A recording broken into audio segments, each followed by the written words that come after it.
Nothing like a Fender Rhodes. I love them so much. I did a video a few back called "Why Don't We Do It on the Roads," and thought we might do another little Rhodes feature since I'm here at Beach Creek again. I love that I get to wear lots of hats. I get to play as a musician in the studio with some great artists, but I also get to wear the producer hat from time to time, and I've started doing that more over the last 2 or 3 years, and I really enjoy it. Especially I enjoy the fact that I get to work with some great artists, and today I'll be working with the Martins. If you've never heard of the Martins, they've won numerous Dove and Grammy Awards for their incredible family harmony and Christian music. And working on a little Christmas single and an EP that'll be coming out. And yeah, there's nothing like waiting till the very last minute to to work on something that's Christmas.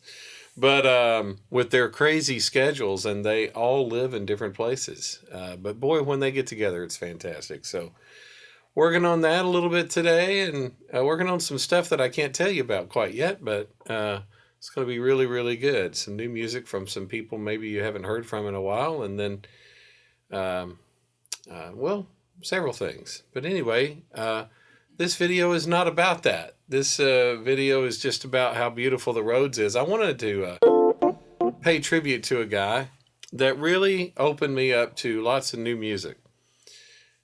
He was my high school band director. His name was Derry Pilkington.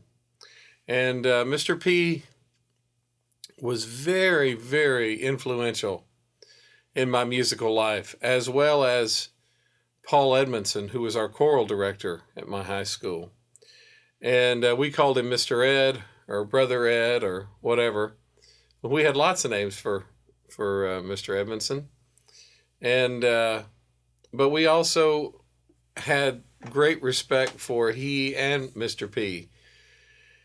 And but Mr. Pilkington, because I'm sitting here at the Rhodes, and I'm going to do a whole episode on Mr. Ed too, because they both were so instrumental in helping me to be the musician I am today, because they both opened me up to types of music that I'd never heard. But since I'm sitting here at the Rhodes, I wanted to talk about Mr. Pilkington because when I was a freshman in high school, we played a couple of numbers in our marching band show that were taken from jazz musicians, things that I had not heard living in the country. We got what was on the radio, but because it was a small town, we had several radio stations, and we got some gospel, and we got some country, and we got some pop, what was on the radio, the popular stuff. But we didn't get those radio stations that played the formats that weren't as popular, like the jazz and a lot of classical music. But Mr. P opened me up to people like Chick Corea and Spyro Gyro and Wynton Marsalis, people like Manhattan Transfer. First thing I ever heard by the Manhattan Transfer was a song called Down South Camp Meeting. And the harmonies on that are just out of this world. It's really fast.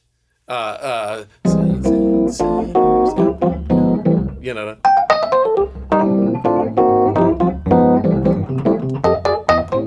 It's just, it moves along, and the harmonies are all, clusters, the verses, it's just, and then there's it's just amazing. It's on an album called Bodies and Souls. And so I started listening to that whole album, and there were two songs that made it kind of to AC pop radio, Spice of Life and Mystery. That Mystery was so cool. It had that bass line.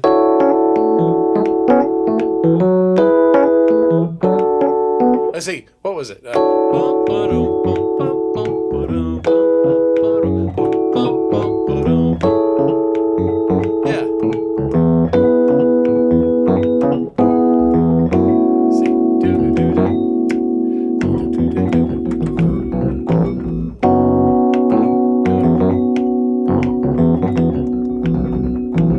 I can't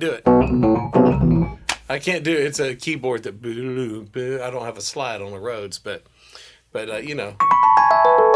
it's just such a great tune. But that album is so deep. But he opened me up to a lot of music, and a lot of stuff I'm not even mentioning. I was way into Al Jarreau already, but he opened me up to even more songs. My 8th grade year, when Robert Carter was still the band director, and he's an amazing musician too, he opened me up to some stuff. The Al Jarreau song "Spain," the marching band did in their show from the album This Time, and wow, that song moves along too. But so anyway, I just wanted to pay tribute to Mr. Pilkington. He was an incredible, not just a great musician, but he was all about making us the very best we could be. And when we started my freshman year, we really kind of had to build things like he wanted them. He was more of a drum and bugle corps type guy, which I love DCI. I'm a big fan. But he wanted us to be more like a corps. And we didn't really have the people. We didn't have the numbers to do that. But he put us in some large competitions, and my sophomore year, we got markedly better. My junior year, my senior year.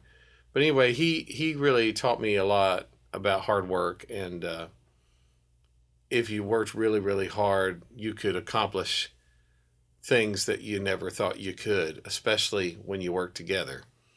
And so I really appreciate him not only teaching me about music, but teaching me a lot about life, as did Mr. Ed, and I'll talk about Mr. Ed in another episode.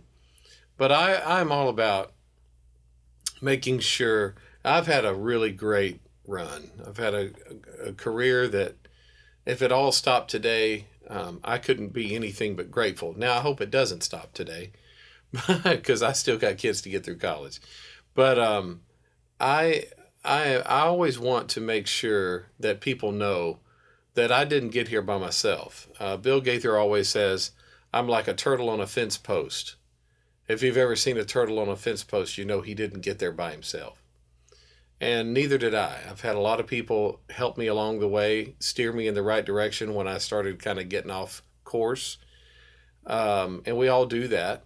But people who have meant so much to me. So Anyway, I just wanted to kind of sit down here at the Rhodes and play a little bit and just tell you a little bit about Mr. Pilkington.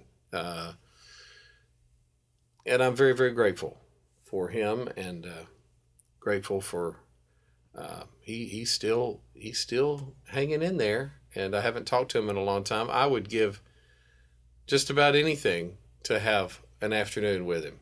I would love to just sit down and talk to him and pick his brain, because he's brilliant.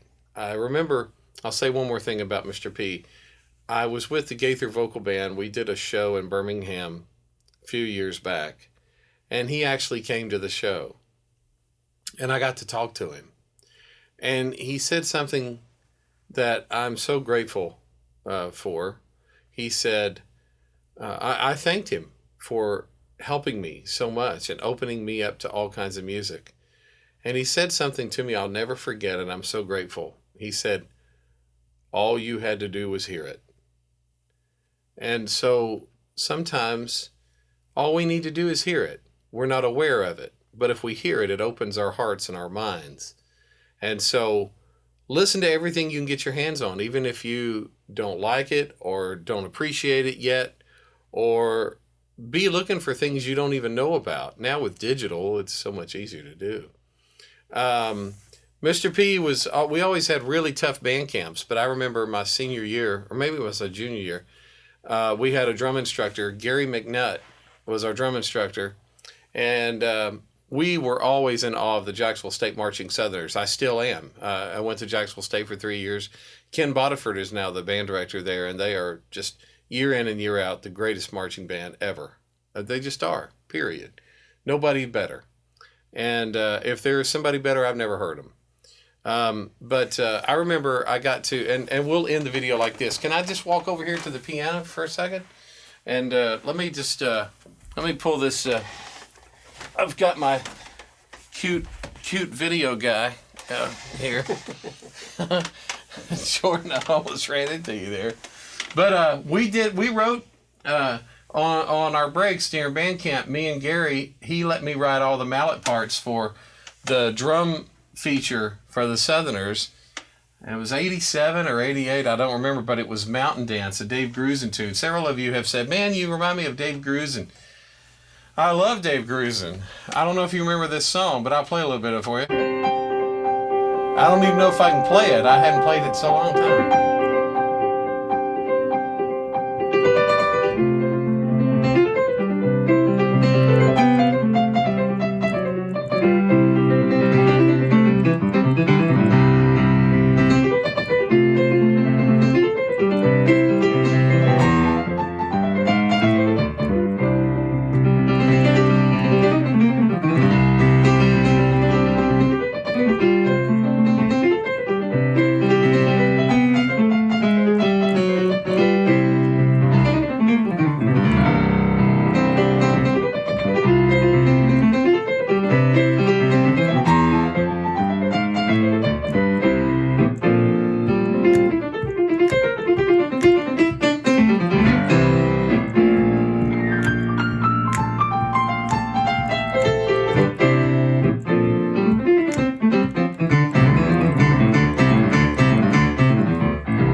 Anyway, if you don't use those chops very much, you lose them.